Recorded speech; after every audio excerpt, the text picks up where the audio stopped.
lovely people, welcome to the channel. I got a lot of requests to check out Ca7riel and Paco Amoroso Tiny Desk concert. Alright, let's check this out straight away. We're doing some reactions again. This year it's coming from lead sponsor. We see where it leads us. Is the crossover designed to take on urban life and have fun while doing it with intelligent all-wheel drive. Check out the all-new reimagined Nissan Kicks today.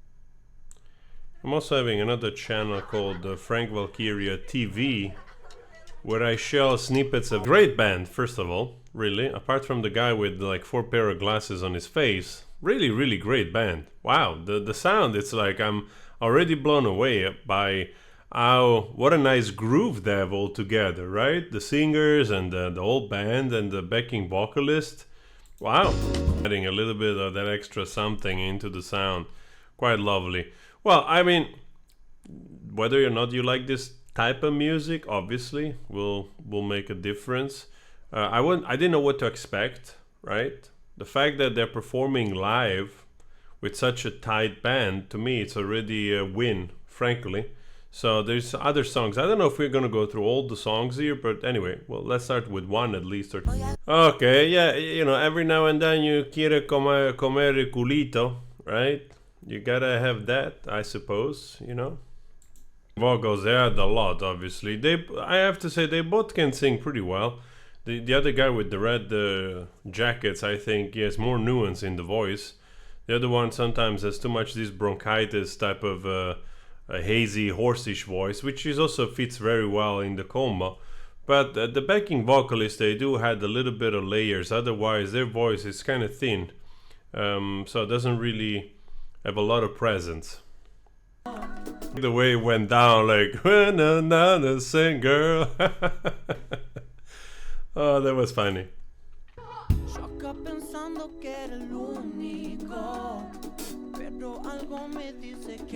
Man, never assume you're the only one. Never, ever assume. Okay? Especially the more saint they come across, okay? The more nun they come across, the worse. Alright? Just some red pill for you guys out there. The singer's also doing the funky guitar going on. I'm kind of surprised, I have to say. This is the type of music, there is a little bit of, I don't know why, those guys remind me a little bit of Jamiro K in some sense. And what is surprising to me so far, it's really how comfortable they are. Really, they're really comfortable both with the rhythm, with the groove, with either a little bit of this rap or singing. And then you see that there's much more than that, right? There's much more nuance into their act, which I'm in a way surprised, because maybe I had already like a perception of being rappers. You see, I was right. Like, the guy really is much more nuance in the singing. Nice, the falsetto that he did right there together with the, you know, the help of the choir in the back comes across very well. Again, super incredible, intuitive on the groove. Guitar player too, a little bit John Mayer going on here from Argentina, maybe from Buenos Aires. Pretty good. Keeps on impressing the abilities of those guys to groove and play and really feel the song.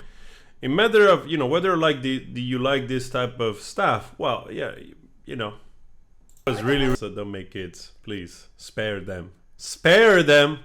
You know, let those souls enter this world through other families, a little bit more stable.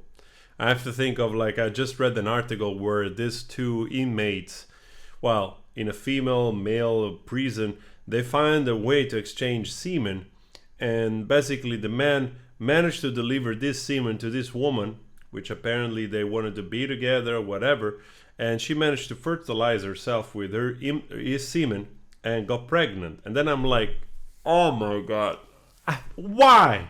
Why? Can you imagine the baby coming into the world and you're in prison? What is gonna be of that baby? Hopefully they will, I don't know, give him for adoption, or her for adoption or something. Or maybe, you know, like, by the time he's born, they're out of jail, both of them. That also could be. To see that, like, this type of behavior, trap music, it's popular throughout Europe, Italy, Germany, France, you know, the Netherlands, even probably South America. Like, the glamorizing of tackiness, trash, absolutely tragic human traits, right, has managed to cross over into, like, really cross into art, into music, to a degree that it's just parody at some point, you know. And everybody wants to chime in with this imagery of, you know, glamorized being a gangster of some sort, right, running a little group of, I don't know, dealers or pimps or whatnot. And it's in a way it's both fascinating and tragic, because really tackiness has emerged as a sort of winning human trait in the eyes of many, which it's it's really like him. Like, maybe the voice doesn't come across very impressive, but he's really good, really great intuition. I see him everywhere, just spontaneously coming in and really embellishes. He's really a soul singer in that way, and also seems to be also a very capable musician. So apart the tackiness that has triumphed over elegance and poetry, but still, very good band, man. Absolutely good band.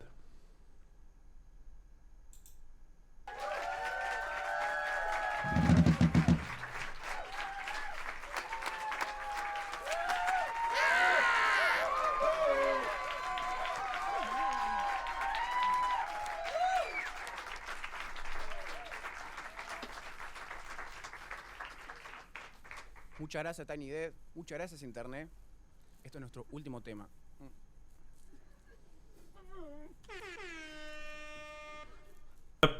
This type of rap flow on top of this drum and bass with this band, again, incredibly talented, incredibly, let's say, new in their respect. In that way, I think they're doing something a little bit different than most rap artists, at least in this live performance.